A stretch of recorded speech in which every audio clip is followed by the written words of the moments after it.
Me anything. You are a crook like everyone in town thinks you are. You're greedy. You want all the money and don't take care of your employees. You made me wait and don't show me any respect. I'm only a little boy, but I deserve to be treated better. Rich Dad rocked back in his swivel chair, hands up to his chin, and stared at me. Not bad, he said. In less than a month, you sound like most of my employees.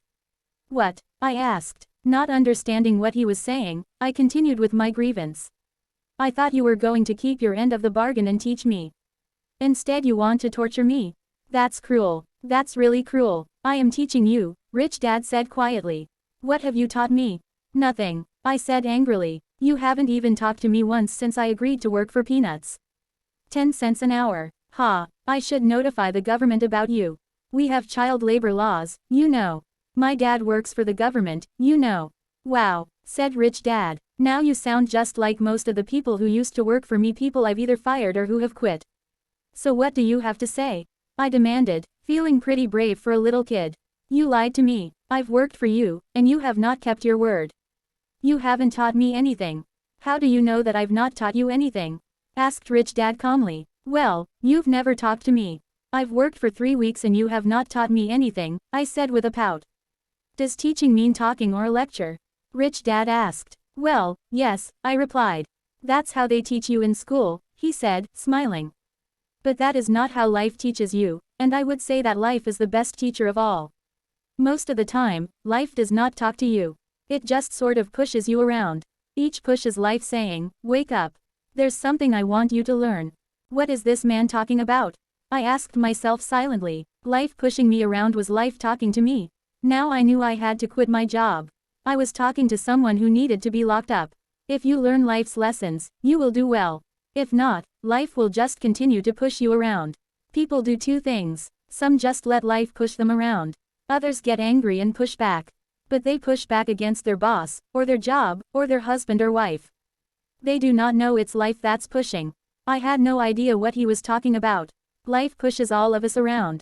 Some people give up and others fight. A few learn the lesson and move on. They welcome life pushing them around. To these few people, it means they need and want to learn something. They learn and move on. Most quit, and a few like you fight. Rich Dad stood and shut the creaky old wooden window that needed repair. If you learn this lesson, you will grow into a wise, wealthy, and happy young man. If you don't, you will spend your life blaming a job, low pay, or your boss for your problems. You'll live life always hoping for that big break that will solve all your money problems. Rich Dad looked over at me to see if I was still listening. His eyes met mine. We stared at each other, communicating through our eyes. Finally, I looked away once I had absorbed his message. I knew he was right. I was blaming him, and I did ask to learn. I was fighting. Rich Dad continued, or if you're the kind of person who has no guts, you just give up every time life pushes you. If you're that kind of person, you'll live all your life playing it safe, doing the right things, saving yourself for some event that never happens. Then you die a boring old man. You'll have lots of friends who really like you because you were such a nice hardworking guy. But the truth is that you let life push you into submission. Deep down you were terrified of taking risks. You really wanted to win, but the fear of losing was greater than the excitement of winning. Deep inside, you and only you will know you didn't go for it. You chose to play it safe. Our eyes met again. You've been pushing me around? I asked. Some people might say that, smiled Rich Dad. I would say that I just gave you a taste of life. What taste of life? I asked, still angry, but now curious and ready to learn. You boys are the first people who have ever asked me to teach them how to make money. I have more than 150 employees, and not one of them has asked me what I know about money. They ask me for a job and a paycheck, but never to teach them about money. So most will spend the best years of their lives working for money, not really understanding what it is they are working for. I sat there listening intently. So when Mike told me you wanted to learn how to make money, I decided to design a course that mirrored real life. I could talk until I was blue in the face, but you wouldn't hear a thing. So I decided to let life push you around a bit so you could hear me. That's why I only paid you 10 cents. So what is the lesson I learned from working for only 10 cents an hour? I asked. That you're cheap and exploit your workers. Rich Dad rocked back and laughed heartily. Finally he said, you'd best change your point of view. Stop blaming me and thinking I'm the problem. If you think I'm the problem, then you have to change me. If you realize that you're the problem, then you can change yourself, learn something, and grow wiser. Most people want everyone else in the world to change but themselves.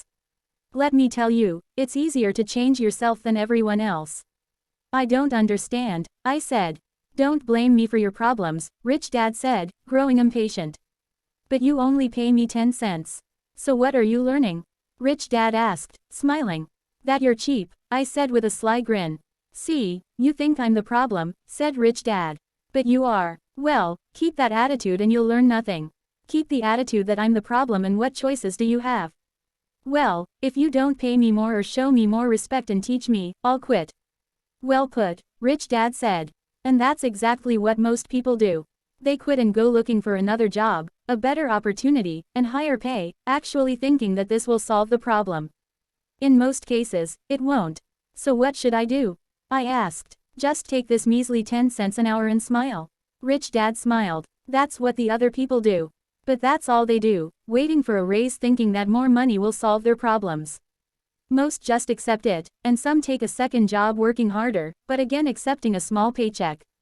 I sat staring at the floor, beginning to understand the lesson Rich Dad was presenting. I could sense it was a taste of life. Finally, I looked up and asked, so what will solve the problem? This, he said, leaning forward in his chair and tapping me gently on the head. This stuff between your ears. It was at that moment that Rich Dad shared the pivotal point of view that separated him from his employees and my poor dad and led him to eventually become one of the richest men in Hawaii, while my highly educated but poor dad struggled financially all his life. It was a singular point of view that made all the difference over a lifetime. Rich Dad explained this point of view over and over, which I call lesson number 1, the poor and the middle class work for money. The rich have money work for them. On that bright Saturday morning, I learned a completely different point of view from what I had been taught by my poor dad. At the age of 9, I understood that both dads wanted me to learn. Both dads encouraged me to study, but not the same things. My highly educated dad recommended that I do what he did. Son, I want you to study hard, get good grades, so you can find a safe, secure job with a big company. And make sure it has excellent benefits. My rich dad wanted me to learn how money works so I could make it work for me. These lessons I would learn through life with his guidance, not because of a classroom. My rich dad continued my first lesson, I'm glad you got angry about working for 10 cents an hour. If you hadn't got angry and had simply accepted it, I would have to tell you that I could not teach you. You see, true learning takes energy, passion, and a burning desire. Anger is a big part of that formula, for passion is anger and love combined. When it comes to money, most people want to play it safe and feel secure. So passion does not direct them. Fear does. So is that why they'll take jobs with low pay? I asked. Yes, said Rich Dad. Some people say I exploit people because I don't pay as much as the sugar plantation or the government. I say the people exploit themselves. It's their fear, not mine. But don't you feel you should pay them more? I asked. I don't have to. And besides, more money will not solve their problems. Just look at your dad. He makes a lot of money, and he still can't pay his bills. Most people, given more money, only get into more debt. So that's why the 10 cents an hour, I said, smiling. It's a part of the lesson. That's right, smiled Rich Dad. You see, your dad went to school and got an excellent education, so he could get a high-paying job. But he still has money problems because he never learned anything about money in school. On top of that, he believes in working for money. And you don't? I asked. No, not really, said Rich Dad. If you want to learn to work for money, then stay in school. That is a great place to learn to do that. But if you want to learn how to have money work for you, then I will teach you that. But only if you want to learn. Wouldn't everyone want to learn that? I asked. No, said Rich Dad, simply because it's easier to learn to work for money, especially if fear is your primary emotion when the subject of money is discussed. I don't understand, I said with a frown. Don't worry about that for now. Just know that it's fear that keeps most people working at a job. The fear of not paying their bills, the fear of being fired, the fear of not having enough money, and the fear of starting over. That's the price of studying to learn a profession or trade, and then working for money. Most people become a slave to money and then get angry at their boss. Learning to have money work for you is a completely different course of study. I asked. Absolutely, Rich Dad answered. Absolutely. We sat in silence on that beautiful Hawaiian Saturday morning. My friends had just started their Little League baseball game, but for some reason I was now thankful I had decided to work for 10 cents an hour. I sensed that I was about to learn something my friends wouldn't learn in school. Ready to learn? Asked Rich Dad. Absolutely, I said with a grin. I have kept my promise. I've been teaching you from afar, my rich dad said. At 9 years old, you've gotten a taste of what it feels like to work for money. Just multiply your last month by 50 years and you will have an idea of what most people spend their life doing. I don't understand, I said. How did you feel waiting in line to see me, once to get hired and once to ask for more money? Terrible, I said. If you choose to work for money, that is what life will be like, said Rich Dad. And how did you feel when Mrs. Martin dropped 3 dimes in your hand for 3 hours of work? I felt like it wasn't enough. It seemed like nothing. I was disappointed, I said. And that is how most employees feel when they look at their paychecks, especially after all the tax and other deductions are taken out. At least you got 100%. You mean most workers don't get paid everything? I asked with amazement. Heavens no, said Rich Dad. The government always takes its share first. How do they do that? I asked. Taxes, said Rich Dad. You're taxed when you earn. You're taxed when you spend. You're taxed when you save. You're taxed when you die. Why do people let the government do that to them? The rich don't, said Rich Dad with a smile. The poor and the middle class do. I'll bet you that I earn more than your dad, yet he pays more in taxes. How can that be? I asked. At my age, that made no sense to me. Why would someone let the government do that to them? Rich Dad rocked slowly and silently in his chair, just looking at me. Ready to learn? He asked. I nodded my head slowly. As I said, there is a lot to learn. Learning how to have money work for you is a lifetime study. Most people go to college for 4 years, and their education ends. I already know that my study of money will continue over my lifetime, simply because the more I find out I need to know. Most people never study the subject. They go to work, get their paycheck, balance their checkbooks, and that's it.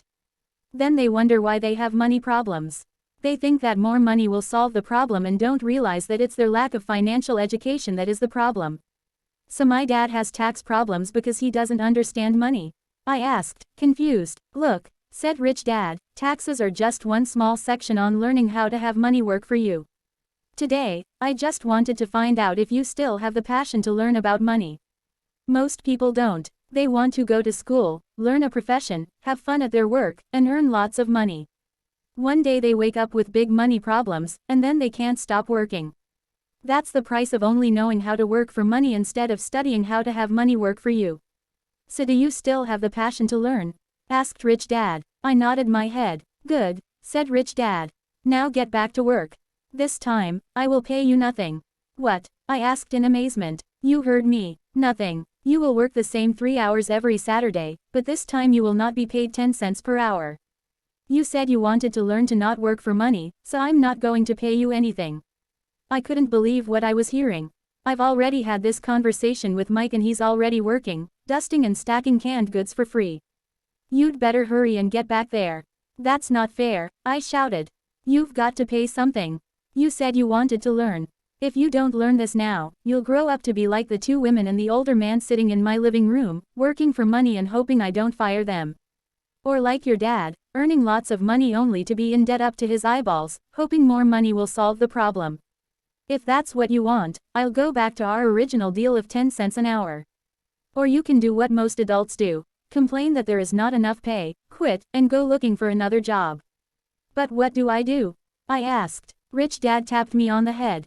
Use this, he said. If you use it well, you will soon thank me for giving you an opportunity and you will grow into a rich man. I stood there, still not believing what a raw deal I was handed.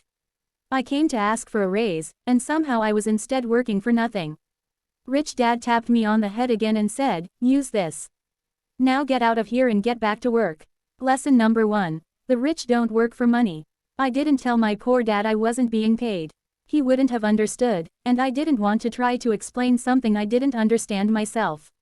For 3 more weeks, Mike and I worked 3 hours every Saturday for nothing. The work didn't bother me, and the routine got easier, but it was the missed baseball games and not being able to afford to buy a few comic books that got to me. Rich Dad stopped by at noon on the 3rd week. We heard his truck pull up in the parking lot and sputter when the engine was turned off. He entered the store and greeted Mrs. Martin with a hug. After finding out how things were going in the store, he reached into the ice cream freezer, pulled out 2 bars, paid for them, and signaled to Mike and me. "Let's go for a walk, boys." We crossed the street, dodging a few cars, and walked across a large grassy field where a few adults were playing softball. Sitting down at a lone picnic table, he handed Mike and me the treats. "How's it going, boys?" "Okay," Mike said. I nodded in agreement. "Learn anything yet?" Rich Dad asked. Mike and I looked at each other, shrugged our shoulders, and shook our heads in unison. Avoiding one of life's biggest traps. Well, you boys had better start thinking. You're staring at one of life's biggest lessons. If you learn it, you'll enjoy a life of great freedom and security. If you don't, you'll wind up like Mrs. Martin and most of the people playing softball in this park. They work very hard for little money, clinging to the illusion of job security and looking forward to a 3-week vacation each year and maybe a skimpy pension after 45 years of service. If that excites you, I'll give you a raise to 25 cents an hour. But these are good hard-working people. Are you making fun of them? I demanded. A smile came over Rich Dad's face. Mrs. Martin is like a mother to me. I would never be that cruel. I may sound unkind because I'm doing my best to point something out to the two of you. I want to expand your point of view so you can see something most people never have the benefit of seeing because their vision is too narrow. Most people never see the trap they are in. Mike and I sat there, uncertain of his message. He sounded cruel, yet we could sense he was trying to drive home a point. With a smile, Rich Dad said, "Doesn't that 25 cents an hour sound good? Doesn't it make your heart beat a little faster?"